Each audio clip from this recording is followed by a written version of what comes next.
मसीगी मखा चथरकपदा धनुषना थारकपा मीसिंगी मखुत्तगी महालक्ष्मीबु गणेशना कनबिखिरमी लोइनना महालक्ष्मीबु गणेश की मयुमदा गणेशना पुरकलमी गणेश अमदी मागी फैमिली सिंग अदु महालक्ष्मी की फिबम असी उबदा मथवाई नुंगाइरमदे अमदी तुमिन्ना लेपतुना लैरमी मतम मदुदा गणेश की मपाना मियोई सिंग अदु कनानो मफम कदाइदगी लाकपनो अमदी करिगिदमक नंगबु हाटपा पाम्बनो हाइना महालक्ष्मी दा हंगलमी मखाताना गणेश की मपाना चिंगनाबा लैतना वारी सिंग अदु लोइना लियु हाइरमी महालक्ष्मीना गणेशपु येंगलबा तुंगदा वारी अदु लीबा हौरकलमी गणेशना अइबु उनाबा अइखोइगी खुंगंगदा लाकलमी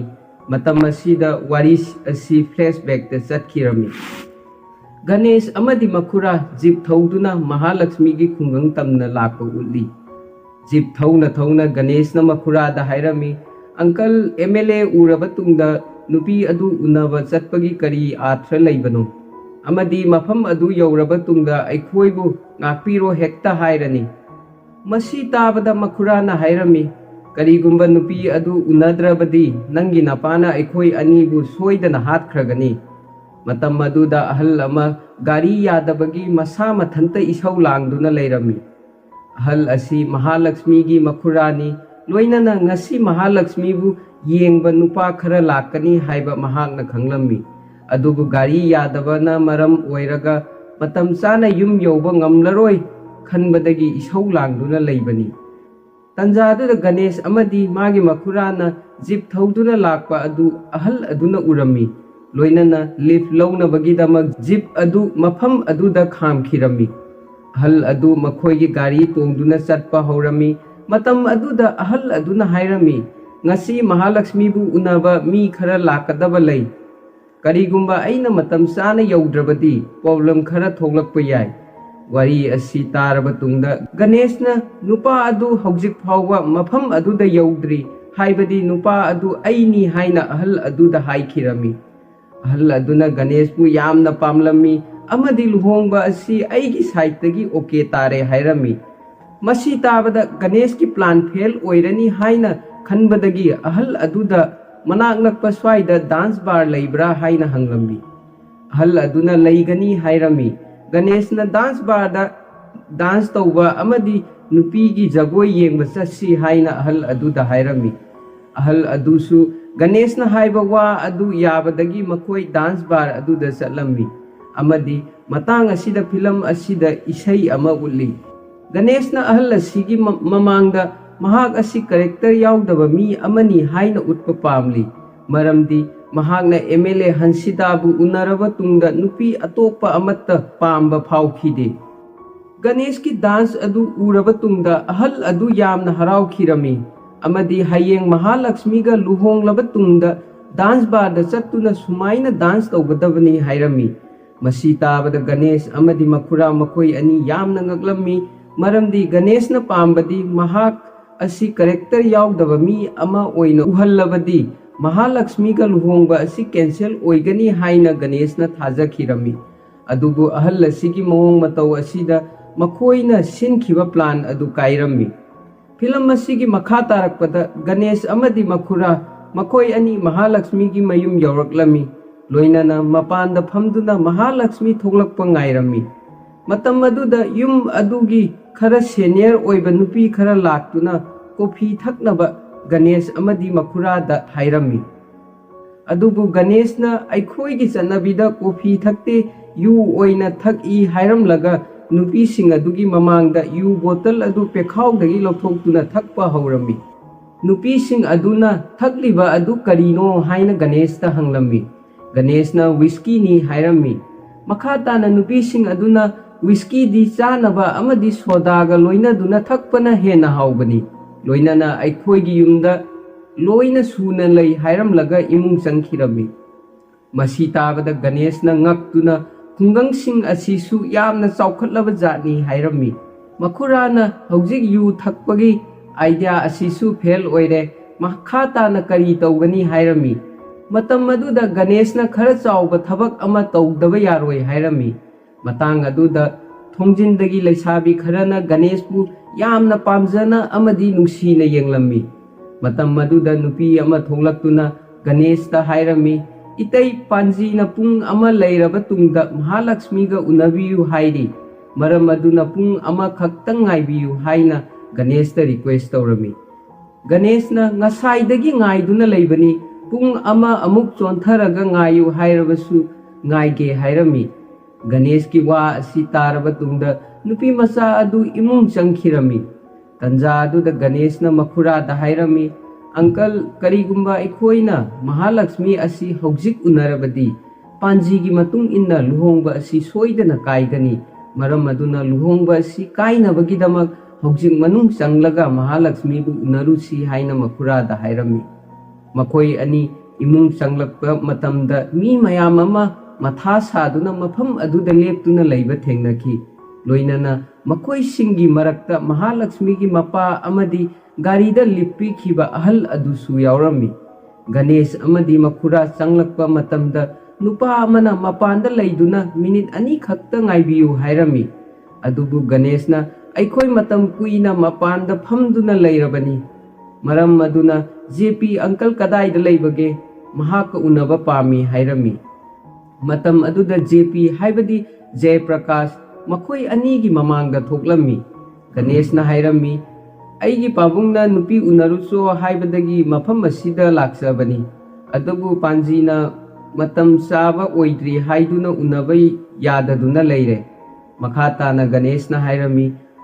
अथुबा थबक खरा चटकदबा लೈ मरम अदुना नुपी असि उनहंदोइरा नत्रगा उनहंदबिदा हनख्रो हाइब्रा हाइना जयप्रकाशता हंगलमी। जयप्रकाशना नुपी असि मफम असिदा लैते मरम अदुना मतौ करमना नंगा उनहनगनी हायरमी। मसी ताबदा गणेश खरा ngakpa फावबदगी जयप्रकाशता येंगलमी लोइनना हाइबदी हाइना हंगलमी। मतम अदुदा अतोपा अहल नुपा अमना अइना वारी अदु हाइगे हाइना गणेशता हायरमी। अहल अदुना हायरमी जयप्रकाश असि अखोइ मयामगी मतेंग पांगबगी चैराक फंगबनी। कनागुंबा ऑयल कंपनी अमना पाइपलाइन फुमनबगीदमक अखोइगी लम असि पामली। जयप्रकाशना मियोइसिंग अदुगी थवोंग अदु यानिंगदे हाइदुना मखोइगी मायोक्ता लेपखिरमी। मरम अदुना जयप्रकाश असि अवाफमदा ताबनी हायरमी। मखाताना अहल अदुना हायरमी मियोइसिंग अदुना नुक्तिगी महाकी मथक्ता ओट नैबा थबक कया मरुम तौखिरमी अदुबु महाकना मखोइसिंग अदुगी ममांगदा लेपतुना अदुमक लैखिरमी।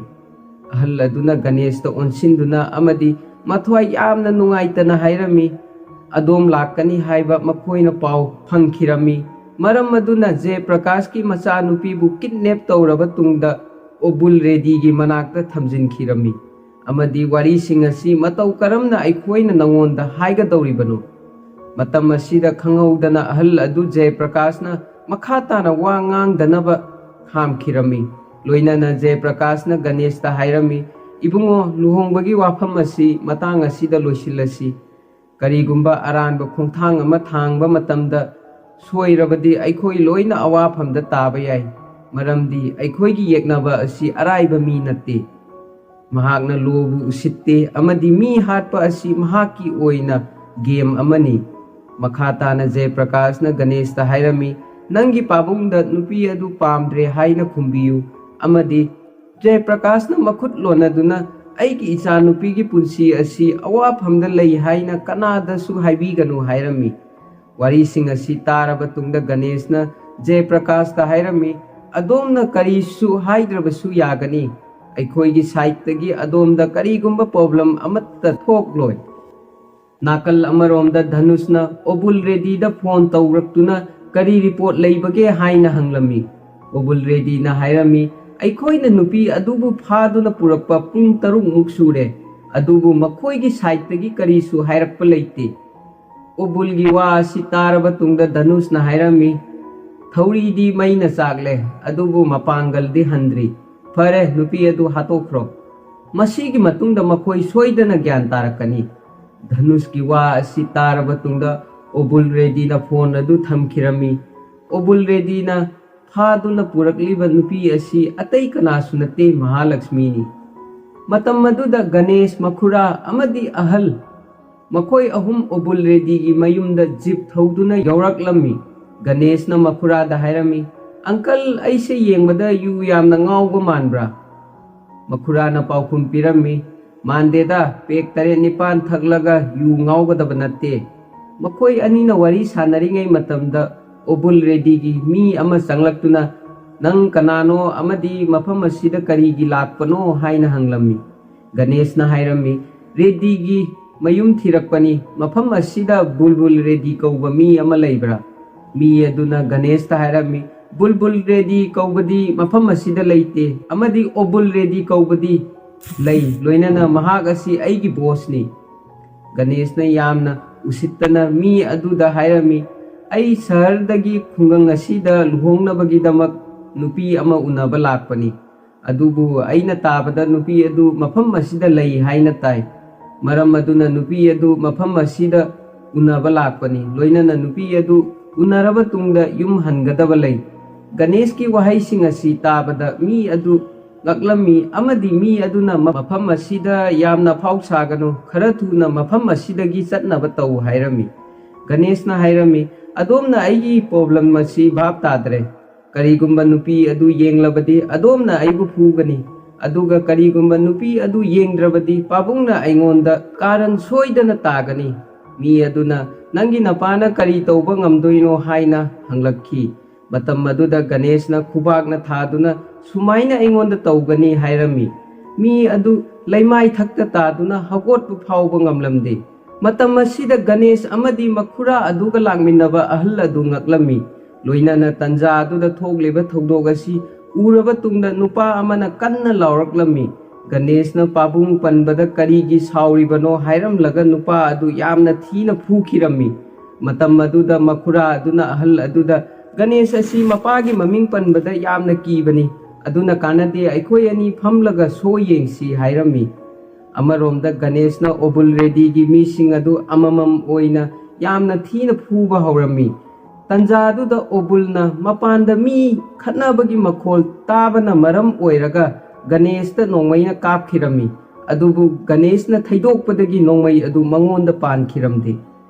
ꯒꯅꯦꯁ ꯈꯪꯍꯧꯗꯅ ꯁꯥꯎꯈꯤꯔꯝꯃꯤ, ꯑꯃꯗꯤ ꯑꯣꯕꯨꯜꯒꯤ ꯃꯤꯁꯤꯡ ꯑꯗꯨ ꯃꯥꯒꯤ ꯃꯃꯥꯡꯗ ꯇꯝꯊꯤꯅ ꯐꯨꯕ ꯍꯧꯔꯛꯈꯤꯔꯝꯃꯤ꯫ ꯑꯔꯣꯏꯕꯗ ꯑꯣꯕꯨꯜ ꯔꯦꯗꯤꯁꯨ ꯒꯅꯦꯁꯅ ꯐꯨꯈꯤꯔꯝꯃꯤ꯫ ꯂꯣꯏꯅꯅ ꯃꯍꯥꯂꯛꯁꯃꯤꯕꯨ ꯃꯥꯒꯤ ꯃꯅꯥꯛꯇ ꯌꯥꯝꯅ ꯐꯖꯅ ꯀꯦꯔꯕ ꯇꯨꯡꯗ ꯄꯨꯊꯣꯔꯛꯎ, ꯅꯠꯇ꯭ꯔꯕꯗꯤ ꯌꯥꯝꯅ ꯊꯤꯅ ꯐꯨꯒꯅꯤ ꯍꯥꯏꯅ ꯑꯣꯕꯨꯜ ꯔꯦꯗꯤꯗ ꯍꯥꯏꯔꯝꯃꯤ꯫ ꯒꯅꯦꯁ ꯑꯃꯗꯤ ꯃꯈꯨꯔꯥꯒ ꯂꯥꯛꯃꯤꯟꯅꯕ ꯑꯍꯜ ꯑꯗꯨꯅ ꯒꯅꯦꯁ ꯑꯁꯤ ꯌꯥꯝꯅ ꯄꯥꯝꯂꯝꯃꯤ, ꯂꯣꯏꯅꯅ ꯗꯥꯟꯁ ꯑꯃꯗꯤ ꯐꯥꯏꯠꯇ ꯒꯅꯦꯁꯀꯤ ꯂꯝꯕꯥ ꯂꯩꯇꯦ ꯍꯥꯏꯔꯝꯃꯤ꯫ ꯃꯇꯝ ꯑꯗꯨꯗ ꯃꯍꯥꯂꯛꯁꯃꯤ ꯐꯖꯕ ꯗ꯭ꯔꯦꯁ ꯑꯃ ꯁꯦꯠꯇꯨꯅ ꯒꯅꯦꯁꯀꯤ ꯃꯅꯥꯛꯇ ꯄꯨꯔꯛꯂꯝꯃꯤ꯫ ꯒꯅꯦꯁꯁꯨ ꯃꯍꯥꯂꯛꯁꯃꯤ ꯎꯕꯗ ꯉꯥꯎꯈꯤꯔꯝꯃꯤ꯫ ꯃꯈꯥ ꯇꯥꯅ ꯒꯅꯦꯁꯅ ꯑꯣꯕꯨꯜ ꯔꯦꯗꯤꯗꯒꯤ ꯂꯝꯁꯤꯡꯒꯤ ꯗꯣꯀꯨꯃꯦꯟꯠꯁꯤꯡ ꯑꯗꯨ ꯂꯧꯔꯕ ꯇꯨꯡꯗ ꯃꯍꯥꯂꯛꯁꯃꯤ ꯄꯨꯗꯨꯅ ꯃꯐꯝ ꯑꯗꯨꯗꯒꯤ ꯆꯠꯈꯤꯔꯝꯃꯤ꯫ ꯐꯤꯂꯝ ꯑꯁꯤꯒꯤ ꯃꯈꯥ ꯇꯥꯔꯛꯄꯗ ꯒꯅꯦꯁꯅ ꯃꯍꯥꯂꯛꯁꯃꯤꯕꯨ ꯃꯍꯥꯂꯛꯁꯃꯤꯒꯤ ꯃꯌꯨꯝꯗ ꯄꯨꯔꯛꯂꯝꯃꯤ꯫ ꯃꯇꯝ ꯑꯗꯨꯗ ꯃꯍꯥꯂꯛꯁꯃꯤꯒꯤ ꯃꯔꯤ ꯃꯇꯥ ꯃꯌꯥꯝ ꯑꯃꯅ ꯒꯅꯦꯁꯄꯨ ꯇꯔꯥꯝꯅ ꯑꯣꯛꯂꯝꯃꯤ꯫ ꯃꯇꯝ ꯑꯗꯨꯗ ꯒꯅꯦꯁꯅ ꯃꯍꯥꯂꯛꯁꯃꯤꯒꯤ ꯃꯈꯨꯠ ꯄꯥꯏꯗꯨꯅ ꯂꯥꯛꯄ ꯎꯠꯂꯤ꯫ ꯖꯌꯄ꯭ꯔꯀꯥꯁ ꯑꯃꯗꯤ ꯃꯥꯒꯤ ꯃꯤꯁꯤꯡ ꯑꯗꯨꯅ ꯃꯍꯥꯂꯛꯁꯃꯤꯕꯨ ꯃꯐꯝ ꯑꯗꯨꯗꯒꯤ ꯒꯅꯦꯁꯅ ꯃꯇꯧ ꯀꯔꯝꯅ ꯄꯨꯔꯛꯄꯅꯣ ꯈꯟꯕꯗ ꯃꯈꯣꯏ ꯉꯛꯂꯝꯃꯤ꯫ ꯒꯅꯦꯁꯅ ꯃꯍꯥꯂꯛꯁꯃꯤꯕꯨ ꯃꯈꯣꯏꯗ ꯁꯤꯟꯅꯔꯝꯃꯤ, ꯂꯣꯏꯅꯅ ꯒꯅꯦꯁꯀꯤ ꯃꯈꯨꯔꯥꯅ ꯑꯣꯕꯨꯜꯗꯒꯤ ꯂꯧꯔꯛꯄ ꯂꯝꯒꯤ ꯗꯣꯀꯨꯃꯦꯟꯠꯁꯤꯡ ꯑꯗꯨ ꯖꯌꯄ꯭ꯔꯀꯥꯁꯇ ꯄꯤꯗꯨꯅ, "ꯃꯁꯤ ꯑꯩꯒꯤ ꯏꯆꯥꯅꯨꯄꯥꯅ ꯃꯥꯒꯤ ꯍꯩꯖ ꯁꯤꯡꯖꯕ ꯁꯤꯖꯤꯟꯅꯗꯨꯅ ꯂꯧꯔꯛꯄꯅꯤ" ꯍꯥꯏꯔꯝꯃꯤ꯫ ꯃꯁꯤ ꯇꯥꯔꯕ ꯇꯨꯡꯗ ꯖꯌꯄ꯭ꯔꯀꯥꯁꯀꯤ ꯃꯤꯁꯤꯡ ꯑꯗꯨ ꯍꯔꯥꯎꯗꯨꯅ ꯈꯨꯕꯥꯛ ꯈꯨꯔꯝꯃꯤ꯫ ꯒꯅꯦꯁꯅ ꯖꯌꯄ꯭ꯔꯀꯥꯁꯇ ꯍꯥꯏꯔꯝꯃꯤ, "ꯁꯥꯔ, ꯑꯗꯣꯝꯅ ꯊꯧꯅꯥ ꯂꯩꯅ ꯂꯦꯞꯄ ꯑꯗꯨꯕꯨ ꯑꯩꯅ ꯏꯀꯥꯏ ꯈꯨꯝꯅꯩ꯫ ꯑꯗꯣꯝꯒꯤ ꯏꯆꯥꯅꯨꯄꯤ ꯃꯈꯣꯏꯅ ꯐꯥꯈ꯭ꯔꯕꯁꯨ ꯃꯈꯣꯏꯒꯤ ꯑꯄꯥꯝꯕ ꯑꯗꯨ ꯄꯤꯈꯤꯗꯦ꯫ ꯑꯗꯨꯕꯨ ꯃꯍꯥꯂꯛꯁꯃꯤ ꯑꯁꯤ ꯑꯩꯒꯤ ꯄꯥꯕꯨꯡꯒꯤ ꯃꯃꯥꯟꯅꯕꯒꯤ ꯃꯆꯥꯅꯨꯄꯤꯅꯤ꯫ ꯀꯔꯤꯒꯨꯝꯕ ꯃꯍꯥꯂꯛꯁꯃꯤꯗ ꯐꯠꯇꯕ ꯊꯧꯗꯣꯛ ꯊꯣꯛꯂꯕꯗꯤ ꯑꯗꯣꯝꯅ ꯋꯥꯈꯜ ꯅꯨꯡꯉꯥꯏꯔꯣꯏ꯫ ꯀꯔꯤꯒꯨꯝꯕ ꯑꯗꯣꯝꯅ ꯋꯥꯈꯜ ꯅꯨꯡꯉꯥꯏꯇ꯭ꯔꯕꯗꯤ ꯑꯩꯒꯤ ꯄꯥꯕꯨꯡꯁꯨ ꯋꯥꯈꯜ ꯅꯨꯡꯉꯥꯏꯅ ꯂꯩꯕ ꯉꯝꯂꯣꯏ꯫ ꯂꯣꯏꯅꯅ ꯀꯔꯤꯒꯨꯝꯕ ꯑꯩꯒꯤ ꯄꯥꯕꯨꯡ ꯑꯁꯤ ꯋꯥꯅ ꯑꯃꯗꯤ ꯃꯊ꯭ꯋꯥꯏ ꯅꯨꯡꯉꯥꯏꯇꯅ ꯎꯕ ꯃꯇꯝꯗ ꯑꯩ ꯏꯁꯥꯅ ꯏꯁꯥꯕꯨ ꯀꯟꯇ꯭ꯔꯣꯜ ꯉꯝꯗꯦ꯫ ꯑꯇꯣꯞꯄ ꯏꯃꯨꯡꯒꯤ ꯃꯤꯑꯣꯏꯁꯤꯡꯗ ꯂꯥꯟꯅ ꯊꯕꯛ ꯇꯧꯕꯤꯕ ꯃꯇꯝꯗ ꯌꯦꯡꯕ ꯉꯝꯗꯕ ꯑꯩꯅ ꯏꯁꯥꯒꯤ ꯏꯃꯨꯡꯗ ꯊꯣꯛꯂꯕꯗꯤ ꯑꯩꯅ ꯀꯃꯥꯏꯅ ꯇꯨꯃꯤꯟꯅ ꯂꯩꯒꯅꯤ ꯃꯔꯝ ꯑꯗꯨꯅ ꯃꯈꯣꯏꯕꯨ ꯗꯟꯗꯤ ꯄꯤꯈꯤꯕꯅꯤ ꯃꯈꯥ ꯇꯥꯅ ꯒꯅꯦꯁꯅ ꯍꯥꯏꯔꯝꯃꯤ ꯁꯥꯔꯅ ꯊꯧꯗꯣꯛꯁꯤꯡ ꯑꯁꯤ ꯒ꯭ꯌꯥꯟ ꯇꯥꯅꯕ ꯍꯥꯏꯕ ꯃꯇꯝꯗ ꯑꯣꯕꯨꯜꯒꯤ ꯃꯅꯤꯡꯗ ꯃꯤ ꯑꯃ ꯂꯩ ꯍꯥꯏꯕꯗꯨ ꯀꯅꯥꯅꯣ ꯃꯇꯝ ꯑꯁꯤꯗ ꯖꯌꯄ꯭ꯔꯀꯥꯁ ꯑꯀꯤꯕ ꯑꯃꯗꯤ ꯉꯛꯄꯒ ꯂꯣꯏꯅꯗꯨꯅ ꯇꯨꯃꯤꯟꯅ ꯂꯦꯞꯇꯨꯅ ꯂꯩꯈꯤꯔꯝꯃꯤ ꯃꯇꯝ ꯑꯗꯨꯗ ꯑꯍꯜ ꯑꯃꯅ ꯃꯤ ꯑꯗꯨ ꯀꯅꯥꯅꯣ ꯍꯥꯏꯅ ꯒꯅꯦꯁꯇ ꯍꯥꯏꯒꯦ ꯇꯧꯔꯝꯃꯤ ꯑꯗꯨꯕꯨ ꯖꯌꯄ꯭ꯔꯀꯥꯁꯅ ꯑꯍꯜ ꯑꯗꯨꯒꯤ ꯋꯥ ꯑꯗꯨ ꯀꯛꯂꯕ ꯇꯨꯡꯗ ꯀꯔꯤꯁꯨ ꯄ꯭ꯔꯣꯕ꯭ꯂꯦꯝ ꯂꯩꯇꯔꯦ ꯅꯪꯅ ꯄ꯭ꯔꯣꯕ꯭ꯂꯦꯝꯁꯤꯡ ꯑꯗꯨ ꯂꯣꯏꯅ ꯁꯣꯜꯕ ꯇꯧꯈ꯭ꯔꯦ ꯑꯃꯗꯤ ꯑꯩꯒꯤ ꯏꯆꯥꯅꯨꯄꯤꯕꯨ ꯇꯦꯛꯇ ꯀꯥꯏꯗꯅ ꯄꯨꯕꯤꯔꯛꯄꯒꯤꯗꯃꯛ ꯊꯦꯡꯛ ꯌꯨ ꯍꯥꯏꯅ ꯒꯅꯦꯁꯇ ꯍꯥꯏꯔꯝꯃꯤ ꯒꯅꯦꯁꯅ ꯖयप्रकाशकी मनाक चंगदुना सार अꯩꯒꯤ पाबुंगना फोन तौरक्लबदी खना चैनबा असिगी मतांगदा करिसु हाइबिगनु अमदी अदोमगी इचानुपीना अइबु रिजेक्ट तौखरे हाइना अइगी पाबुंगदा हाइबियु हाइरम्मी गणेश की वा सीताबदा महालक्ष्मी ngaklammi महालक्ष्मी दा नते गणेश की मखुरासु ngaklammi गणेशना महालक्ष्मी दा हाइरम्मी करिगुंबा लाइफ दा प्रॉब्लम अमा लाक्लबदी गन्नाना प्रॉब्लम अदु सोइदना सॉल्व तौगनी हाइरमलगा मखुरागा लोइनदुना मफुम अदुदगी चटखिरम्मी महालक्ष्मी की ममित्तगी मपी ताबा अदु उरबा तुंगदा मपाना करी तौरगे हाइना हंगलम्मी महालक्ष्मीना मपादा हाइरम्मी पाबुंग कनागुंबा अमदा अइबु लुहोंगलबा तुंगदा नुपा अदुना इपुरोइबा अमगी थौदांग ओइदुना अइबु यंगसिनबीबा अमदी ngakpi senbigani अदुबु गणेश का अइगा करिसु मरी लैनबा नते अदुमकपु महागना अइगी पुंसी कनबीखी मखाताना महालक्ष्मीना मपादा हाइरम्मी पाबुंग अइना गणेशता युम पानबा पामी मपाना नोफेट तौदुना नकोई अनिगी लुहोंगनबगीदमक उमापतिगा वरी सानगनी हाइरम्मी फिल्म असिगी मखा तारकपदा धनुषना जयप्रकाश अमदी मागी मीसिंग अदु लोइना फादुना लैबा उल्ली ओबुलना धनुषता हाइरम्मी एरिया असिदा मी खुदिंगमकना अइबु यामना कीबनी अदुबु नुपा अमा लाक्तुना अइखोइबु थीना फुरबा तुंगदा नुपी अदु पुदुना चटखिरम्मी अमदी मखातादा एरिया असिदा फत्तबा थबक तौबा यादे हाइरम्मी धनुषना ओबुलगी वारी अदु तारबा तुंगदा जयप्रकाशदा नंगी प्रॉब्लम करीनो हाइना हंगलम्मी जयप्रकाशना खुमलम्मी प्रॉब्लम असी नंगोंदा नते नंगी प्लान अदुदनी मफम असिदा लऊ सिंगू तौनबगी लम असी यामसिलक्त्रे शहरददी फ्रीदा लैबा लम मयाम अमा लैरी मफम अदुदा नंगी पाइपलाइन की प्रोजेक्ट अदु तौबा यागनी अदुबु करिगिदमक्ता अइखोइगी खुंगंग असिदा येंगसिल्लिबनो हाइना हंगखिरम्मी मतम अदुदा धनुषना टॉपिक अदु चेंज तौगनु हाइरम्मी अइना कैदौनुंगदा मी अमगी हक मत्री लम असिगी महुत्ता लम पीगे हाइख्रबनी करिगुंबा पैसा पामलगना पैसा ओइना पीगेसु हाइख्रबनी अदुबु नंगना यादबदगी नंगी नथक्ता प्रेशर ओइनबा नंगी नचानुपीबु किडनैप तौखिबनी मखाताना धनुषना साउदुना हाइरम्मी नखोइना अइगी मीसिंगबु फुहनबा मरम अदुना नखोइसिंगबु लेमना खक थारोय मसी हेक हाइरबा तुंगदा धनुष की मीसिंग अदुना खुंगंगी मीसिंग अदु हाटपा हौरक्लम्मी मतम अदुदा जयप्रकाशना धनुषदा मीसिंग असि हातनबा हाइरम्मी अदुबु धनुषना हाइरम्मी सीदी सुपनतगी टेलर अमनी मफम असिदा लैरिबसिंग असि लोइना हातोकपा ngamgani मरम अदुना नुपा अदु कनानो जयप्रकाशना तुमिन्ना लैरम्मी मतम अदुदा धनुषना लाउदुना नंगना तुमिन्ना लैबदगी खुंगंगी मीसिंग असिसु तुमिन्ना लैबा ताबनी मतांग अदुदा धनुष की मीसिंगना मखाताना थांगना लेंदुना खुंगंगी मीसिंग अदु हातखिरम्मी खुंगंगी मीसिंग अदु ओट नैदुना धनुष की मीसिंग अदुना हाटपा अदु जयप्रकाशना येंगबा ngamdabadagi ममित्तगी मपी तारम्मी लोइनाना खुंगंगी नुपीसिंग अदुसु येंगबा ngamdabadagi मथ्वाई वाना लेप्तुना लैरम्मी तंजा अदुदा धनुषना जयप्रकाश की मखौरीदा थांगना थमदुना नुपा अदु कनानो नत्रबदी मफम असिदा नंगसु हाटकनी हाइरम्मी मतम अदुदा महालक्ष्मीना धनुष की ममाइदा खुबागना थारम्मी लोइनाना नंग मीरा नत्रगा सारा नंगना खंगबा पामलिबसी नुपा अदु कनानो हाइबा अदु नत्रो नुपा अदु मतिक चाबा अमदी मथौना लैबा मी अमनी मखाताना महालक्ष्मीना हाइरम्मी असेंगबा मतिक चाबा मी अमना कैदौनुंगदा असोनबा मी अमदा खुद थादे नरिल लैरगदी नुपा अदु थेंगनबा ngamब्रा येंगु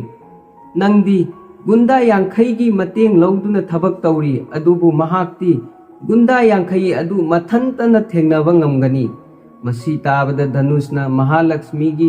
ꯃꯊꯛꯇ ꯌꯥꯝꯅ ꯁꯥꯎꯔꯝꯃꯤ ꯑꯃꯗꯤ ꯈꯪꯍꯧꯗꯅ ꯃꯍꯥꯂꯛꯁꯃꯤꯒꯤ ꯃꯃꯥꯡꯗ ꯃꯄꯥꯕꯨ ꯃꯈꯧꯔꯤꯗ ꯊꯥꯡꯅ ꯂꯦꯜꯂꯝꯃꯤ꯫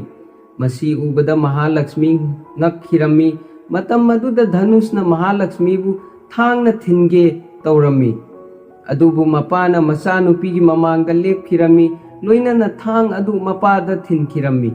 ꯃꯄꯥꯅ ꯃꯐꯝ ꯑꯁꯤꯗꯒꯤ ꯆꯦꯟꯈꯤꯅꯕ ꯃꯆꯥꯅꯨꯄꯤꯗ ꯍꯥꯏꯔꯝꯃꯤ, ꯑꯗꯨꯕꯨ ꯃꯆꯥꯅꯨꯄꯤꯅ ꯊꯣꯛꯂꯤꯕ ꯊꯧꯗꯣꯛꯁꯤꯡ ꯑꯗꯨ ꯎꯔꯕ ꯇꯨꯡꯗ ꯃꯐꯝ ꯑꯗꯨꯗ ꯇꯧꯐꯝ ꯈꯪꯗꯅ ꯑꯃꯗꯤ ꯃꯊ꯭ꯋꯥꯏ ꯅꯨꯡꯉꯥꯏꯇꯅ ꯃꯄꯥ ꯀꯧꯗꯨꯅ ꯂꯩꯈꯤꯔꯝꯃꯤ꯫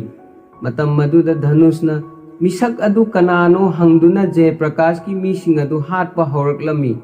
ꯑꯃꯔꯣꯝꯗ ꯙꯅꯨꯁꯀꯤ ꯃꯤ ꯑꯃꯅ ꯃꯍꯥꯂꯛꯁꯃꯤꯗ ꯊꯥꯡꯅ ꯊꯤꯟꯒꯦ ꯇꯧꯕꯗ ꯃꯄꯥ ꯂꯥꯛꯇꯨꯅ ꯀꯟꯕꯤꯈꯤꯔꯝꯃꯤ꯫ ꯃꯄꯥꯅ ꯁꯤꯔꯝꯗꯥꯏꯒꯤ ꯃꯤꯀꯨꯞ ꯌꯧꯔꯛꯄ ꯃꯇꯝꯗ ꯃꯍꯥꯂꯛꯁꯃꯤ ꯌꯥꯝꯅ ꯀꯞꯂꯝꯃꯤ ꯑꯃꯗꯤ ꯃꯄꯥꯕꯨ ꯊꯥꯗꯣꯛꯇꯨꯅ ꯆꯠꯄ ꯄꯥꯝꯂꯝꯗꯦ꯫ ꯑꯗꯨꯕꯨ ꯃꯄꯥꯅ ꯃꯐꯝ ꯑꯁꯤꯗꯒꯤ ꯆꯦꯟꯈ꯭ꯔꯣ ꯑꯃꯗꯤ ꯒꯅꯦꯁꯀꯤ ꯃꯅꯥꯛ ꯇꯝꯅ ꯆꯠꯂꯨ ꯍꯥꯏꯔꯝꯂꯒ ꯃꯐꯝ ꯑꯗꯨꯗ ꯃꯄꯥ ꯁꯤꯈꯤꯔꯝꯃꯤ꯫ ꯎꯄꯥꯏ ꯂꯩꯇꯕꯗꯒꯤ ꯃꯍꯥꯂꯛꯁꯃꯤ ꯃꯐꯝ ꯑꯗꯨꯗꯒꯤ ꯆꯦꯟꯈꯤꯔꯝꯃꯤ, ꯂꯣꯏꯅꯅ ꯙꯅꯨꯁꯀꯤ ꯃꯤꯁꯤꯡꯅ ꯃꯍꯥꯛꯄꯨ ꯇꯥꯟꯅꯕ ꯍꯧꯔꯛꯂꯝꯃꯤ꯫ ꯃꯇꯝ ꯑꯗꯨꯗ ꯙꯅꯨꯁꯅ ꯑꯣꯕꯨꯜꯗ ꯀꯔꯤꯒꯨꯝꯕ ꯈꯨꯡꯒꯪ ꯑꯁꯤꯒꯤ ꯃꯤꯁꯤꯡ ꯑꯁꯤꯅ ꯍꯪꯂꯕꯗꯤ ꯂꯣꯏꯅ ꯍꯥꯠꯇꯣꯛꯎ ꯍꯥꯏꯔꯝꯂꯒ ꯃꯐꯝ ꯑꯗꯨꯗꯒꯤ ꯆꯠꯈꯤꯔꯝꯃꯤ꯫ ꯍꯧꯖꯤꯛ ꯋꯥꯔꯤ ꯑꯁꯤ ꯄ꯭ꯔꯦꯖꯦꯟ ꯇꯥꯏꯝꯗ ꯂꯥꯛꯂꯝꯃꯤ꯫ ꯃꯍꯥꯂꯛꯁꯃꯤ ꯒꯅꯦꯁꯀꯤ ꯃꯌꯨꯝꯗ ꯀꯞꯇꯨꯅ ꯂꯩꯕ ꯎꯠꯂꯤ꯫ ꯒꯅꯦꯁꯀꯤ ꯃꯃꯥꯅ ꯃꯍꯥꯂꯛꯁꯃꯤꯕꯨ ꯀꯞꯀꯅꯨ ꯑꯃꯗꯤ ꯏꯁꯤꯡ ꯊꯛꯆꯤꯟꯅꯕ ꯇꯧ ꯍꯥꯏꯔꯝꯃꯤ꯫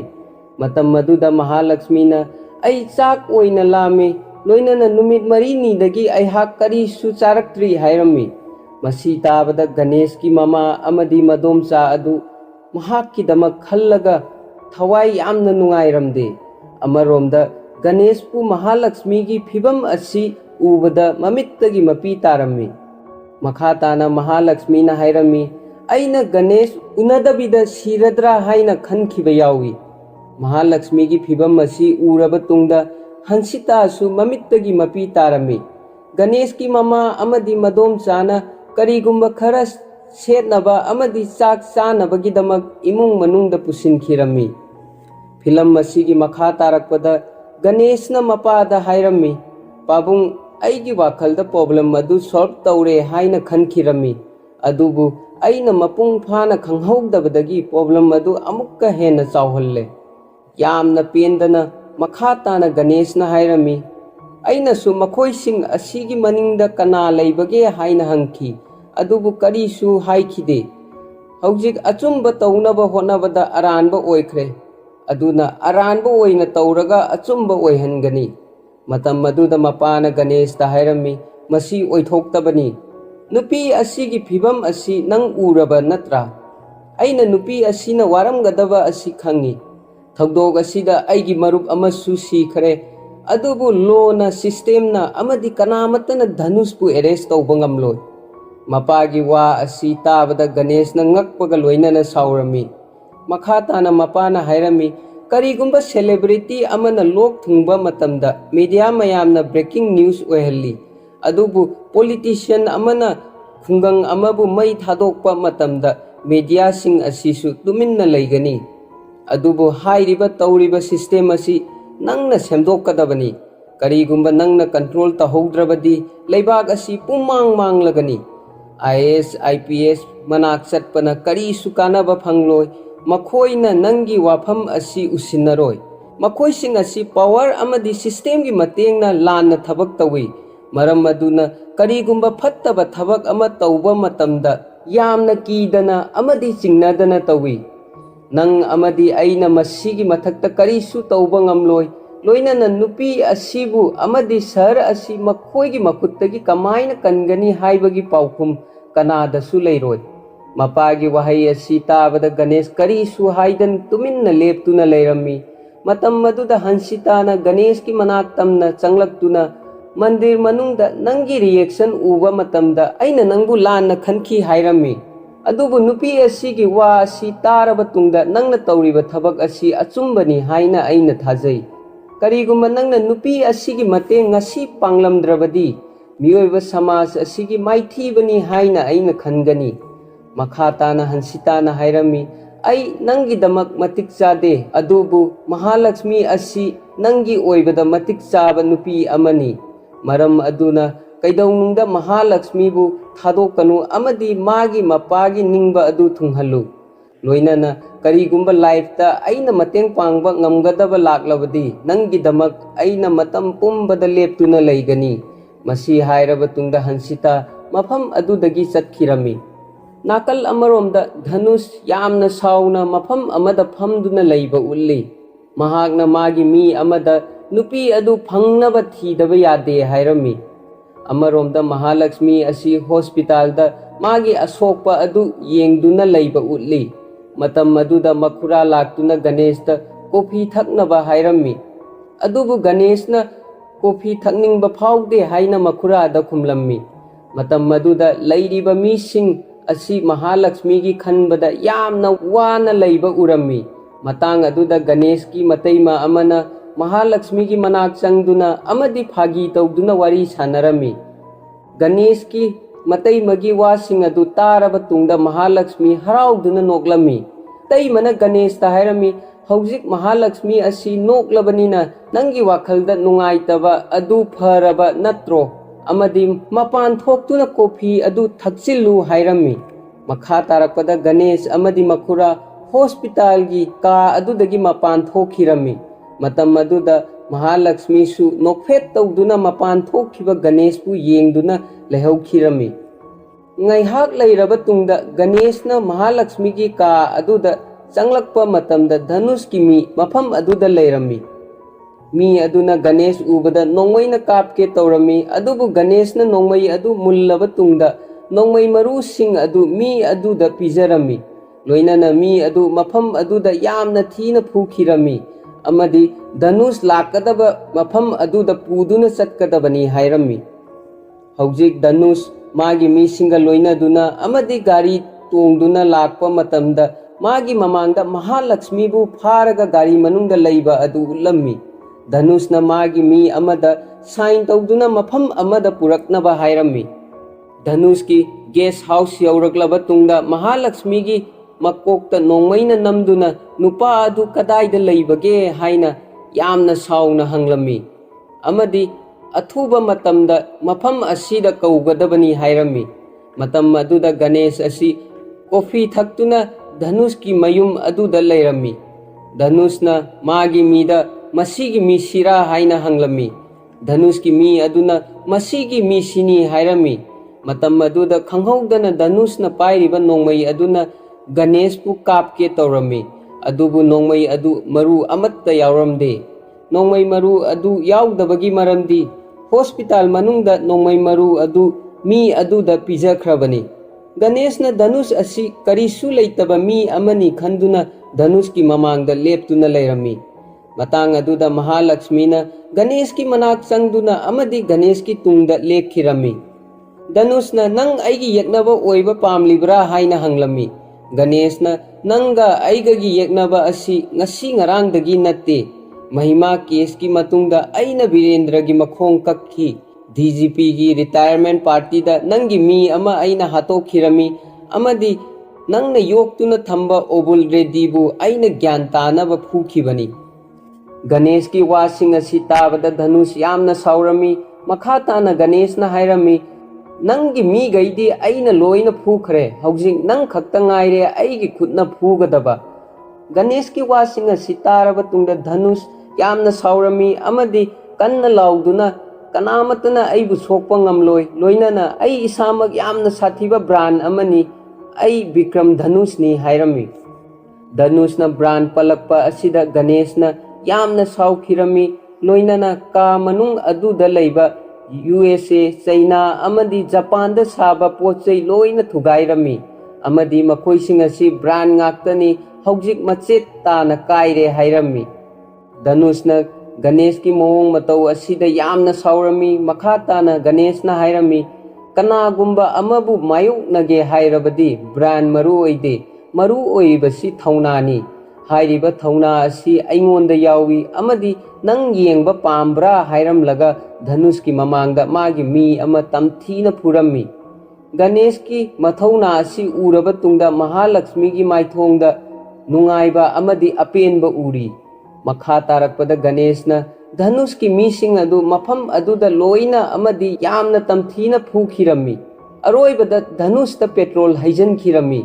पेट्रोल हैजिल्लबा तुंगदा धनुष पु हिंगना मई थादोउ हाइना महालक्ष्मीदा लाइटर पीदुना हाइरम्मी महालक्ष्मीना मखुत्ता लाइटर पाइदुना अमदि ममित्तगी मपी तादुना महाकी खुंगंगी मीसिंगबु यामना तमथीना अमदि ओतनैदुना धनुष की मीसिंगना हातखिबा अदु निंगसिंगलखिरम्मी लोइनाना महालक्ष्मीना हाइखिरम्मी अइना महाकु यामना लाइना सिहनबा पामदे मालेम असिदा लैरिबा मीसिंगना मागी तौखिबा फत्तबा थबकसिंग अदु लोइना खंगहनबा पामी महालक्ष्मी की वा असि ताबदा धनुष यामना साउरम्मी अमदि मखा ताना महालक्ष्मीना हाइरम्मी महागना लम खरा करांबदगी खुंगंगी मीसिंगबु करीसु लैतना हातोकपिखि मरम अदुना लोगी मतुंग इन्ना दंदी फंगलबदी महागना हातखिबा थवाइसिंग अदु शांति ओइना लैबा ngamgani गणेशना हाइरम्मी अइसु नंगना हाइरिबा अदु यानिंगी महागना तौखिबा पापसिंग अदुगा येंगनरुरबदी अइसु महाकु लाइना सिहनबा पामदे महागना फत्तबा थबक असि असुक्कि मतिक तौरे मरम अदुना नोरोक्ता फावबा चंगजफम लैरोय अदुबु करिगुंबा लोगी मतेंगना दंदी पीगे होनरबदी सही 10-15 चंगलगनी मरम अदुना हौजिक दंदी पीबना फई हाइरमलगा गणेशना लाइटर अदु धनुष तमना लंगसिलम्मी अदुबु मफम अदुदगी चेंथोक्तुना अमदि थोकनाउदगी चोंगथहौबा मरमना धनुष की हक्चांगदा करीसु सोखिरमदे गणेशना हाइरम्मी मराइबा खरदी लैरि मरम अदुना ngасidi mahak sihौदरे अदुबु अइना सोइदना महाकु हातकनी मसी ताबदा महालक्ष्मी की माइथोंगदा हराउबगी ममी ताबा उरम्मी अमदि खंगहौदना गणेश पु कोनसिलम्मी नोक्तुना गणेशना हाइरम्मी हौजिक्की थौदोक अदुदा नंग अकीबा फावबरा महालक्ष्मीना मंगक नोमदुना अकीबा फावी हाइरम्मी मखाताना गणेशना हाइरम्मी अइ लैरिङैदा कनामतना नंगबु सोकपा ngamloi लोइनाना मफम असिदगी चटनबा तौसी मखा तारकपदा गणेशना महालक्ष्मी की मखुत पाइदुना मफम अदुदगी चटखिरम्मी अमरोमदा धनुष साउदुना अमदि इरुजदुना लैबा उरम्मी मतम मदुदा न्यूज चैनल दा ngasi सीएम की मचानुपा धनुष की गेस्ट हाउस मनुंगदा सखंगदबा मी खरना धनुष की मथक्ता अटैक तौखरे अमदि अटैक अदुदा सिक्योरिटी गार्ड खरसु सोखी लोइनाना सीएम की मचानुपा असि फावबा फत्तबा मीसिंगदगी ngathokpa ngamdrabadi matau karamna CM ना स्टेट असिबु प्रोटेक्शन तौगदौरिबनो हाइना टीवी दा हाइरम्मी अमरोमदा गणेश ना डीजीपी की मनाक्ता लाक्तुना धनुष असि मागी गेस्ट हाउस मनुंगदा फूबनी हाइखिरम्मी डीजीपी ना ngakpaga लोइनाना गणेश ता हाइरम्मी करिगुंबा सामू अमा ngaurabadi मफम अदुदा हातोक हौगदबनी नत्रबदी अमुक हन्ना अटैक तौरक्पा याय तम अदुदा गणेश ना करिसु चिंगनदना डीजीपी दा हाइरम्मी अदोमना अई अवाफमदा ताबा याय हाइना खंजरी अदुबु हौजिक थोकनिंगबा थौदोक थोकचरसनु अमदि अइना मफम असिदा लाक्पगी मरमदि धनुष असि मरु फुकना मुथत्पा होनबदा अदोमगी मतेंग नीबा लाक्पनी अमरोमदा धनुष की मपाना मी अदु कनानो हाइना धनुष दा हंगबा उल्ली मखाताना धनुष की मपाना हाइरम्मी महाक ओइनिंगबा मी ओइसनु नंगोंदा खुद थाबा हेक्ता याब्रा अई हौजिंगमक डीजीपी दा फोन तौगे तम अदुदा टीवी दा धनुष की मतांगदा अटैक तौखिबा अदुगी लंगला लंगजिन अमा फंगले हाइरम्मी टीवी दा लाक्पा पाउ असि ताबदा धनुष अमदि मपा ngaklammi मखाताना टीवी अदुदा डीजीपी मसामकना थौदोक अदुगी मतांगदा रिपोर्ट पीगनी हाइबा उल्लम्मी रिपोर्टर अमना डीजीपी दा सर नुमित अदुदा धनुष की मथक्ता करी थोखिबनो हाइना हंगलम्मी डीजीपी ना रिपोर्टर अदुगी पाखुम पिरमदे लोइनाना तंजा अदुदा डीजीपी ना कनागुंबा अमा चंगलक्पा माली हाइदुना येंखिरम्मी मतम अदुदा गणेश पुलिस खरगा लोइना दुना डीजीपी की मनाक तमना लाक्पा उरम्मी गणेश उबदा धनुष ngakpa amadi sauba hengatlammi loinana mayamgi mamangda aibu ikaiba pige khanba nang soidana aigi khutta sigani haina Dhanushna hairammi matang aduda reporter aduna numit aduda kari thokhibage haina Ganeshta hanglammi Ganeshna hairammi mayamna aibu thajaroi madudi ai ase Dhanushpu yamna pamjaba amadi magi khwaidagi chawba fan amani Ganesh ki paufum asi tabada Dhanush yamna ngaklammi loinana matang asida Ganeshna karigumba planning ama tauba mali haina Dhanushna chingnakhirami makhatana Ganeshna semjin sajinba wari kaya ama reporter aduda lirammi loinana aroibada Dhanush ki mathakta attack tawkhiba mising adu aina masak khangi haina DGP da Ganeshna haikhirami matam aduda Ganeshna photo khara DGP ki mamangda ullammi amadi photo asi TV da phawba utkirami hairiba mising asigi photo uba matamda Dhanush yamna saukhirami matam aduda Dhanush ki mapana makhoi sing asina nangbu phukhibra haina hangkhirami Dhanushna sauduna amadi kanna lauduna mapada mising asi aina loina hatokhrabani loinana Ganeshna aikhoi ki mathakta game sanabani haikhirami amaromda DGP na mising asigi leifam asi nang khangbra haina Ganeshta hanglammi Ganeshna yamna nakpa khungang amada makhoi sing adu loina lei haikhirami makhatana DGP aduna mafam aduda chatsi haiduna Ganesh pu puduna mafam adu yauna chatkirami nakal amaromda Dhanush ki mapana haikhirami karigumba police na asengba thogdok adu khanglaklabadi nang soidana jail changani amadi Ganesh pu yamna hai singbani haina thagatlami matam aduda Dhanushna mapada hairami mahakpu thagattuna leiranu amadi khara thuna DGP da phone taunaba tau hairami matam aduda TV gi news ta Ganeshna police puduna mising adugi mafam yauna chatli haikhirami matang aduda Dhanush ki mapana DGP da phone taukhirami adugu DGP na phone adu receive taukhide matang aduda Dhanush ki mapana plan asi taubada DGP yauramgani loinana athuba matamda obul ready da phone tauduna mafam adu thadoktuna yamna thuna chatkhinaba haikho haina Dhanush ta haikhirami mapagi wa adu taraba tungda Dhanushna obul da phone taukhirami adugu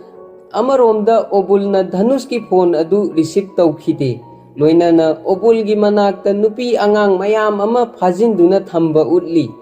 matam aduda khanghaudana police mayam ama obul gi mayumda changlakhirami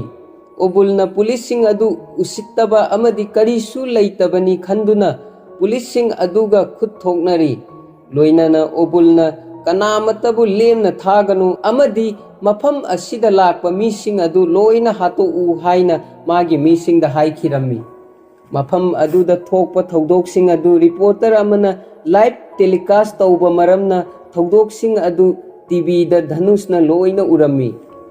makha tarakpada obulna nongmai ama paiduna aigi manak tamna changlakpa amadi aingonda attack tauge haina khallabadi nupi asibu nongmai asina kaptuna hatkani hairami obulgi wa asi tabadagi mafam aduda leiba police sing adu obulgi mising na inthoktuna lambi semmi amadi mafam adudagi chatnaba hotnarami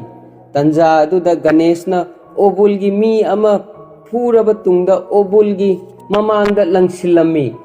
aduga mi amana mangak paiduna amadi singduna obulgi manakta changlakhirami Ganesh hek ubada obul amadi magi mising adu ngakpaga loinana maithongda akibagi mami takhirami obul amadi magi mising adu khulai thadoktuna police da surrender taunaba hotnarami matam aduda obulna police amada ai achumba wasing adu loina haijage aibu arrest taubiyu natrabadi nupa asina aibu hatkhagani hairami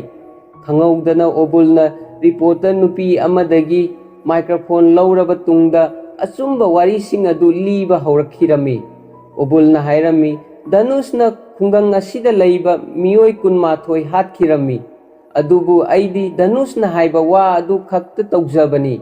mayamna aibu evidence oibiyu hairabasu ai court chatuna Dhanush ki mayokta evidence ama oin bangamgani hairami loinana police अमना ओबुलबु फादुना मफम अदुदगी पुखिरमी। मतम अदुदा नुपी अंगांग मयाम अमना गणेश की मनाक्ता चंगदुना नंगना मतम चाना लाकपा असि अखोइगी लाइबक फबनी हाइखिरमी। गणेशना माइथोंगदा असाउबा अमदी पेंदबा उत्तुना धनुषपु Lemna खक थारोय हाइखिरमी। मखा तारकपदा DGP अमदी Ganesh मफम अदुदगी नोकफेट तौदुना चटखिरमी। मरमदी गणेशना सिनबा plan अदु माइ पाखिरमी। अमरोमदा धनुष यामना कन्ना साउरमी। नाकल अमरोमदा गणेशना डीजीपी दा हाइरमी अंकल हौजिक थोकलिबा थौदोक सिंग असिगी मतुंग इन्ना लो अमदी सिस्टम ना धनुषपु कन्बा ngamgadra हाइरमी। डीजीपी ना हौजिक धनुषपु केस असिदगी कन्बा असि खरा लूना थोकनी हाइरमी। अमरोमदा धनुष की असेंग माइथोंग अदु प्रजा मयामना खंगलकपदगी धनुष की पोस्टर अमदी प्रॉपर्टी मयाम थुगाइदुना प्रोटेस्ट तौबा उल्ली।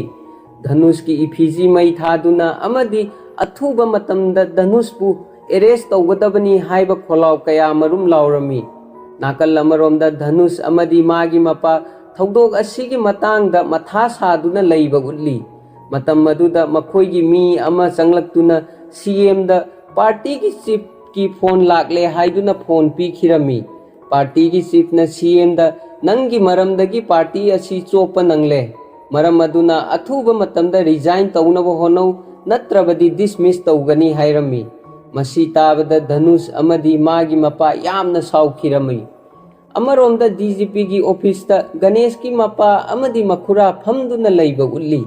मतम अदुदा धनुष की मथक्ता एरेस्ट वारेंट अमा इशू तौख्रबनी अदुबु खोंफम असी चुम्बा ओइगदौरिबरा हाइना मखोइ अहुम खनखिरमी। डीजीपी ना हाइरमी अइना असुक कुइना थबक असी तौरकलबसु महाक्की मथक्ता करिसु तौबा ngamkhide। पुलिस डिपार्टमेंट अमदी सिस्टम मयाम चंगदुना धनुष की मायोक्ता लेपा ngamkhide। अदुबु ngasiदी नंगी नचानुपाना धनुष की मरिंगजेन अमदी इगोबु मचेत ताना थुगाइरे। महाक्की मायोक्ता लेपा ngamkhidaba प्रजासिंग अदु नचानुपागी मरमना मखोइ लोइना पुनसिंदुना धनुष की मायोक्ता लेपा ngamle। नंगी नचानुपा असि मतिक चाबा अमदी मथौना लैबा मी अमनी। मखा ताना डीजीपी ना हाइरमी ngasi aigi retirement gi aroiba numitni। मरम अदुना अइना पुनसिदा तौद्रिबा थबक अदु ngasi तौगनी अमदी अइना फनबा सिनगनी हाइरमी। गणेश की मपाबु डीजीपी ना हौजिक अदोम युम चटपा यारनी हेक हाइबगा मफम अदुदा असाउबा सकफमगा लोइनादुना धनुष डीजीपी की ममांगदा लेपतुना लैखिरमी। लोइनाना गणेश की मपा अमदी मखुराना मफम अदुदा धनुष उबा मतमदा यामना ngaklammi। मतम अदुदा धनुषना डीजीपी दा अइबु एरेस्ट तौगे खल्लिरो हाइना हंखिरमी। मतम अदुदा डीजीपी ना येस हाइरमी। डीजीपी की वा असि तारबा तुंगदा खंगहौदना डीजीपी बु नोंमैना कापखिरमी। मतांग अदुदा डीजीपी की मनाक्ता लैबा पुलिससिंग अदुना धनुषता नोंमैना नमलम्मी। अदुबु पुलिससिंग अदुना धनुषता नोंमैना नंबा अदु धनुषना किरमदे। लोइनाना पुलिससिंग अदुगी ममांगदा गणेश की मखुराबु नोंमैना हंजिन हंजिन कापखिरमी। मसी उबदा पुलिससिंग अदुना धनुषता नोंमै नंबा अदु लेपखिरमी। मखा तारकपदा धनुषना गणेश की मपा अदु नोंमैना कापके हेक तौबा मतमदा धनुष की मपा सीएम अदुना धनुषपु नोंमैना कापतनबा थिंगलम्मी। धनुष की मपाना गणेश की मपादा हाइरमी अइसे यामना फत्तबा मी अमनी खंगना खंगना करिगिदमक अइगी मायोक्ता लेपके खल्लिबनो। हौजिक मफम असिदा गणेशपु लाकनबा मपा नंगना कौगदबनी। करिगुम्बा नंगना नचाबु मफम असिदा कौद्रबदी पुंग खुदिंगी नखोइगी फैमिलीदगी मी अमा सीगनी। सीएम की वा असि तारबा तुंगदा गणेश की मपाना अकीबा तुजुंगबगा लोइनादुना मखुरा असिबु हॉस्पिटल यौनबा पुगे हाइना सीएम दा हाइजखिरमी। सीएम ना नंगी नचानुपा अदु फोन तौदुना मफम असिदा कौरो अदुगी मतुंगदा नंग ननाउनुपा असि पुदुना हॉस्पिटल चटपा यागनी हाइरमी। मपाना यामना पाखतना फोन तौदुना गणेशता यामना थुना डीजीपी की ऑफिस ता लाउ हाइरमी। गणेशना होय अई लाकनबा तौगे अदुबु यामना पाखतना पाबुंगना अई कौरिबसी करिगिनो हाइना मपादा गणेशना हंखिरमी। ꯃꯇꯝ ꯑꯗꯨꯗ ꯙꯅꯨꯁꯅ ꯃꯄꯥꯕꯨ ꯀꯤꯟꯅ ꯊꯤꯜꯂꯕ ꯇꯨꯡꯗ ꯃꯄꯥꯒꯤ ꯐꯣꯟ ꯑꯗꯨ ꯃꯐꯝ ꯑꯗꯨꯗ ꯊꯨꯒꯥꯏꯈꯤꯔꯝꯃꯤ꯫ ꯑꯃꯔꯣꯝꯗ ꯊꯣꯛꯂꯤꯕ ꯈꯣꯟꯖꯦꯜ ꯑꯁꯤ ꯒꯅꯦꯁꯅ ꯃꯥꯒꯤ ꯐꯣꯟꯗ ꯇꯥꯔꯝꯃꯤ꯫ ꯊꯤꯟꯊꯕ ꯇꯧꯗꯅ ꯒꯅꯦꯁ DGPꯒꯤ ꯑꯣꯐꯤꯁꯇ ꯂꯥꯛꯂꯝꯃꯤ꯫ ꯃꯇꯝ ꯑꯗꯨꯗ ꯃꯄꯥ ꯑꯃꯗꯤ ꯂꯩꯃꯥꯏꯊꯛꯇ ꯇꯥꯗꯨꯅ ꯂꯩꯕ ꯃꯈꯨꯔꯥ ꯎꯔꯝꯃꯤ꯫ ꯃꯈꯨꯔꯥꯒꯤ ꯑꯁꯣꯛꯄ ꯑꯁꯤ ꯎꯕꯗ ꯒꯅꯦꯁ ꯃꯊ꯭ꯋꯥꯏ ꯌꯥꯝꯅ ꯅꯨꯡꯉꯥꯏꯔꯝꯗꯦ ꯑꯃꯗꯤ ꯃꯃꯤꯠꯇꯒꯤ ꯃꯄꯤ ꯇꯥꯔꯝꯃꯤ꯫ ꯂꯣꯏꯅꯅ ꯃꯄꯥꯗ ꯊꯧꯗꯣꯛ ꯑꯁꯤ ꯀꯃꯥꯏꯅ ꯊꯣꯛꯄꯅꯣ ꯍꯥꯏꯅ ꯍꯪꯂꯝꯃꯤ꯫ ꯃꯄꯥꯅ ꯀꯔꯤꯁꯨ ꯍꯥꯏꯗꯅ ꯃꯈꯨꯔꯥꯒꯤ ꯃꯅꯥꯛꯇ ꯐꯝꯗꯨꯅ ꯑꯃꯗꯤ ꯀꯞꯇꯨꯅ ꯂꯩꯈꯤꯔꯝꯃꯤ꯫ ꯃꯇꯝ ꯑꯗꯨꯗ ꯑꯪꯀꯜ ꯑꯁꯤ ꯀꯔꯤꯁꯨ ꯇꯧꯔꯣꯏ, ꯑꯩꯅ ꯍꯣꯁꯄꯤꯇꯥꯜ ꯌꯧꯅ ꯄꯨꯗꯨꯅ ꯆꯠꯀꯅꯤ ꯍꯥꯏꯅ ꯃꯈꯨꯔꯥꯕꯨ ꯂꯩꯃꯥꯏꯊꯛꯇꯒꯤ ꯊꯥꯡꯀꯠꯂꯝꯃꯤ꯫ ꯃꯇꯥꯡ ꯑꯗꯨꯗ ꯈꯪꯍꯧꯗꯅ ꯇꯨꯡꯂꯣꯝꯗꯒꯤ ꯃꯤ ꯑꯃꯅ ꯒꯅꯦꯁꯀꯤ ꯃꯀꯣꯛꯇ ꯌꯣꯠꯅ ꯀꯟꯈꯤꯔꯝꯃꯤ꯫ ꯑꯗꯨꯕꯨ ꯒꯅꯦꯁ ꯃꯈꯨꯔꯥꯒꯤ ꯃꯅꯥꯛꯇ ꯆꯪꯗꯨꯅ ꯃꯈꯨꯔꯥꯕꯨ ꯍꯟꯖꯤꯟ ꯍꯟꯖꯤꯟ ꯀꯧꯔꯝꯃꯤ꯫ ꯂꯣꯏꯅꯅ ꯁꯥꯎꯕꯗꯒꯤ ꯈꯪꯍꯧꯗꯅ ꯃꯉꯣꯟꯗ ꯌꯣꯠꯅ ꯀꯜꯂꯛꯈꯤꯕ ꯃꯤ ꯑꯗꯨ ꯃꯐꯝ ꯑꯗꯨꯗ ꯃꯤꯡꯁꯦꯟ ꯃꯆꯦꯠ ꯑꯃꯅ ꯊꯤꯟꯗꯨꯅ ꯍꯥꯠꯂꯝꯃꯤ꯫ ꯃꯈꯥ ꯇꯥꯅ ꯑꯇꯣꯞꯄ CMꯒꯤ ꯃꯤ ꯑꯃꯕꯨ ꯍꯥꯠꯀꯦ ꯍꯦꯛ ꯇꯧꯕꯗ ꯒꯅꯦꯁꯀꯤ ꯃꯄꯥꯅ ꯃꯤ ꯑꯗꯨ ꯍꯥꯠꯇꯅꯕ ꯒꯅꯦꯁꯇ ꯍꯥꯏꯔꯝꯃꯤ꯫ ꯂꯣꯏꯅꯅ ꯃꯄꯥꯅ ꯒꯅꯦꯁꯇ ꯅꯪ ꯅꯁꯥꯅ ꯅꯁꯥꯕꯨ ꯃꯈꯣꯏꯗ ꯁꯤꯟꯅꯔꯣ, ꯑꯗꯨꯒꯤ ꯃꯇꯨꯡꯗ ꯅꯈꯨꯔꯥ ꯑꯁꯤ ꯍꯣꯁꯄꯤꯇꯥꯜꯗ ꯄꯨꯗꯨꯅ ꯆꯠꯄ ꯌꯥꯒꯅꯤ ꯍꯥꯏꯅ ꯒꯅꯦꯁꯇ ꯃꯄꯥꯅ ꯍꯥꯏꯔꯝꯃꯤ꯫ ꯒꯅꯦꯁꯅꯁꯨ ꯃꯈꯨꯔꯥꯕꯨ ꯀꯔꯤꯁꯨ ꯁꯣꯛꯍꯜꯂꯣꯏ ꯑꯃꯗꯤ ꯃꯈꯨꯔꯥꯒꯤ ꯄꯨꯟꯁꯤ ꯀꯟꯒꯅꯤ ꯍꯥꯏꯗꯨꯅ ꯃꯈꯨꯠꯇꯒꯤ ꯈꯨꯠꯂꯥꯏ ꯊꯥꯗꯣꯛꯂꯝꯃꯤ ꯑꯃꯗꯤ ꯃꯤ ꯑꯗꯨꯁꯨ ꯍꯥꯠꯈꯤꯔꯝꯗꯦ꯫ ꯃꯈꯥ ꯇꯥꯅ ꯒꯅꯦꯁꯅ ꯀꯞꯇꯨꯅ ꯑꯃꯗꯤ ꯃꯈꯨꯠ ꯊꯥꯡꯒꯠꯇꯨꯅ ꯃꯄꯥꯗ ꯍꯥꯏꯔꯝꯃꯤ, ꯑꯩ ꯏꯁꯥꯃꯛ ꯃꯈꯣꯏꯁꯤꯡꯒꯤ ꯃꯃꯥꯡꯗ ꯁꯔꯦꯟꯗꯔ ꯇꯧꯒꯅꯤ, ꯑꯪꯀꯜꯕꯨ ꯍꯣꯁꯄꯤꯇꯥꯜ ꯌꯧꯅ ꯄꯨꯗꯨꯅ ꯆꯠꯄꯤꯌꯨ ꯍꯥꯏꯔꯝꯃꯤ꯫ ꯃꯄꯥꯅꯁꯨ ꯃꯈꯨꯔꯥꯕು ꯊꯥꯡꯒꯠꯇꯨꯅ ꯍꯣꯁꯄꯤꯇꯥꯜꯗ ꯄꯨꯅꯕ ꯍꯣꯠꯅꯔꯝꯃꯤ꯫ ꯃꯇꯝ ꯑꯗꯨꯗ ꯙꯅꯨꯁ ꯑꯃꯗꯤ ꯃꯥꯒꯤ ꯃꯤꯁꯤꯡ ꯂꯣꯏꯅꯅ CM ꯃꯄꯥ ꯌꯥꯎꯗꯨꯅ ꯒꯅꯦꯁ ꯇꯝꯅ ꯂꯥꯛꯂꯝꯃꯤ꯫ ꯙꯅꯨꯁꯅ ꯒꯅꯦꯁꯄꯨ ꯃꯐꯝ ꯑꯗꯨꯗ ꯐꯨꯕ ꯍꯧꯔꯛꯂꯝꯃꯤ꯫ ꯂꯣꯏꯅꯅ ꯙꯅꯨꯁꯀꯤ ꯃꯤꯁꯤꯡꯅꯁꯨ ꯒꯅꯦꯁꯄꯨ ꯐꯨꯕ ꯍꯧꯔꯛꯂꯝꯃꯤ꯫ ꯃꯇꯝ ꯑꯗꯨꯗ ꯒꯅꯦꯁꯅ ꯑꯉꯥꯡ ꯑꯣꯏꯔꯤꯉꯩ ꯃꯇꯝꯗ ꯃꯈꯨꯔꯥ ꯑꯃꯗꯤ ꯃꯗꯣꯝꯆꯥꯅ ꯅꯨꯡꯁꯤꯅ ꯂꯣꯏꯅꯈꯤꯕ ꯑꯗꯨ ꯒꯅꯦꯁꯅ ꯅꯤꯡꯁꯤꯡꯂꯝꯃꯤ꯫ ꯂꯣꯏꯅꯅ ꯄꯦꯟꯗꯕꯅ ꯃꯔꯝ ꯑꯣꯏꯔꯒ ꯃꯃꯤꯠꯇꯒꯤ ꯃꯄꯤ ꯇꯥꯔꯛꯂꯤ꯫ ꯑꯃꯔꯣꯝꯗ CM ꯑꯗꯨꯅ ꯌꯥꯝꯅ ꯎꯁꯤꯠꯇꯕ ꯃꯑꯣꯡꯗ ꯑꯃ ꯑꯁꯤꯁꯨ ꯉꯥꯏꯍꯥꯛ ꯂꯩꯔꯕꯗꯤ ꯁꯤꯔꯅꯤ, ꯅꯪꯅ ꯉꯥꯏꯍꯥꯛ ꯂꯩꯔꯕ ꯇꯨꯡꯗ ꯃꯈꯣꯏ ꯑꯅꯤꯒꯤ ꯑꯁꯤꯕ ꯍꯛꯆꯥꯡ ꯄꯨꯕ ꯌꯥꯒꯅꯤ ꯍꯥꯏꯅ ꯒꯅꯦꯁꯀꯤ ꯃꯄꯥꯗ ꯍꯥꯏꯔꯝꯃꯤ꯫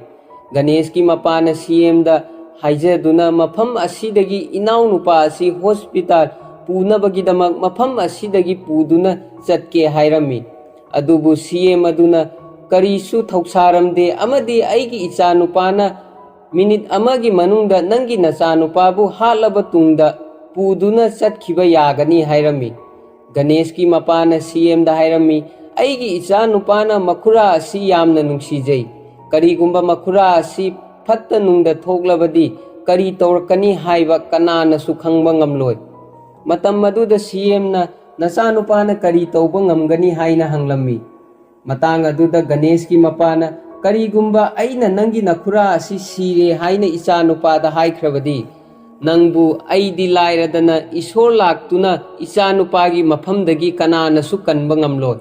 ꯃꯁꯤ ꯇꯥꯕꯗ CM ꯌꯥꯝꯅ ꯁꯥꯎꯔꯝꯃꯤ ꯑꯃꯗꯤ ꯙꯅꯨꯁꯄꯨ ꯀꯧꯗꯨꯅ ꯀꯔꯤꯒꯨꯝꯕ ꯃꯈꯨꯔꯥ ꯑꯁꯤ ꯁꯤꯔꯕꯗꯤ ꯑꯩꯈꯣꯏꯕꯨ ꯒꯅꯦꯁꯅ ꯍꯥꯠꯀꯅꯤ ꯍꯥꯏꯔꯤ, ꯃꯔꯝ ꯑꯗꯨꯅ ꯒꯅꯦꯁ ꯑꯗꯨ ꯉꯥꯏꯍꯥꯛ ꯊꯝꯈꯣ ꯑꯃꯗꯤ ꯃꯈꯨꯔꯥ ꯑꯁꯤ ꯍꯥꯟꯅ ꯍꯥꯠꯂꯨ ꯂꯥꯎ ꯍꯥꯏꯈꯤꯔꯝꯃꯤ꯫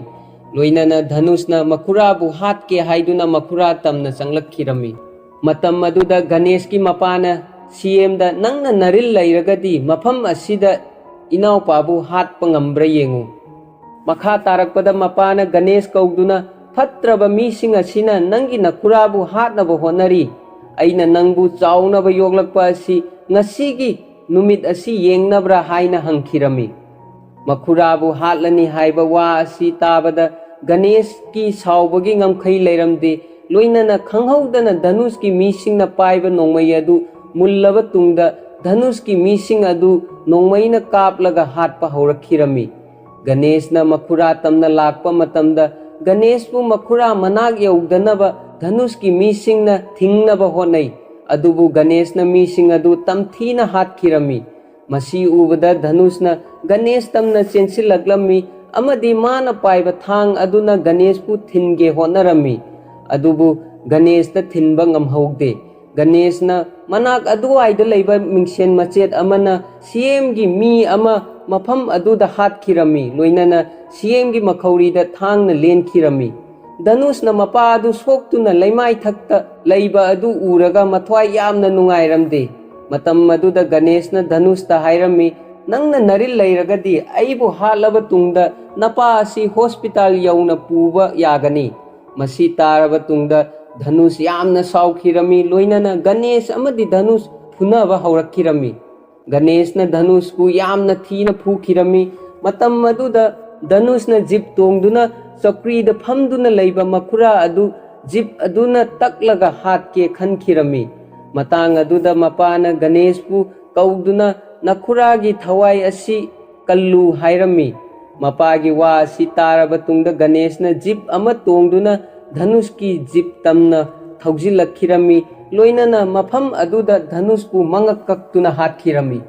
film asigi makha tarakpada Ganesh amadi magi family gi mising adu hospital da leiba utli matam aduda makhura adu operation theater manungda leikhirami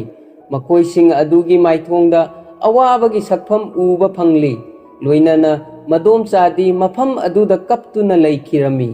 matang aduda doctor thoglaktuna mayam pakhatpiruranu karisu thoidokpa tawdre hairami doctor gi wa si taraba tungda Ganesh amadi magi family sing adu yamna haraurami matam aduda police kharana hui singa loina duna Ganesh ki manakta laklami masi ubada mapa adu yamna ngaglammi loina na Ganesh pu police sing aduna press meeting amada puduna chalami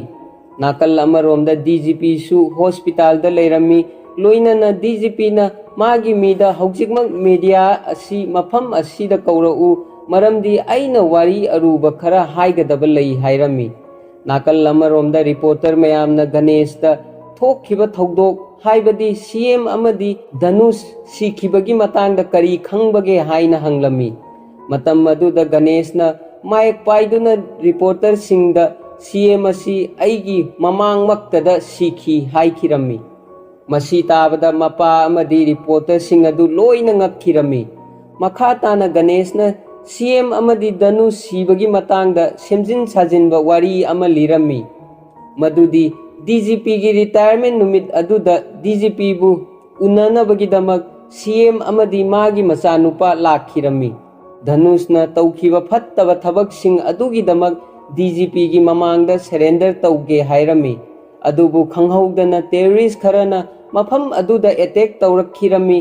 matam aduda DGP bu nongmai maru ahum pankhirami masi ubada CM amadi Dhanush na terrorist sing aduga yamna kanna mayoknaki adubu aroibada CM amadi Dhanush leibak ki damak mathwai thakhirami loinana CM sidringai hek mamangda Hansitabu aigi mahut sinduna CM ohenbirau haikhirami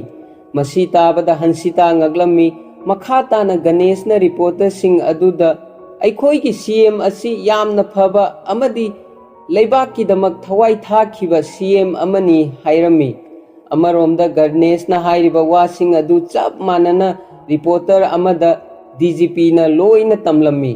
Ganesh ki wasing asi taraba matungda mafam aduda leiriba mising aduna khubak khuduna nungaiba phongdoklami adubu Ganesh na mapada khubak khuriba adu lale sumaina khugadabani hairami haibadi yamna phattaba mi ama sikhraba matamda apenba phongdoktuna khuba khubak adubuni matang asida film asi loikhirami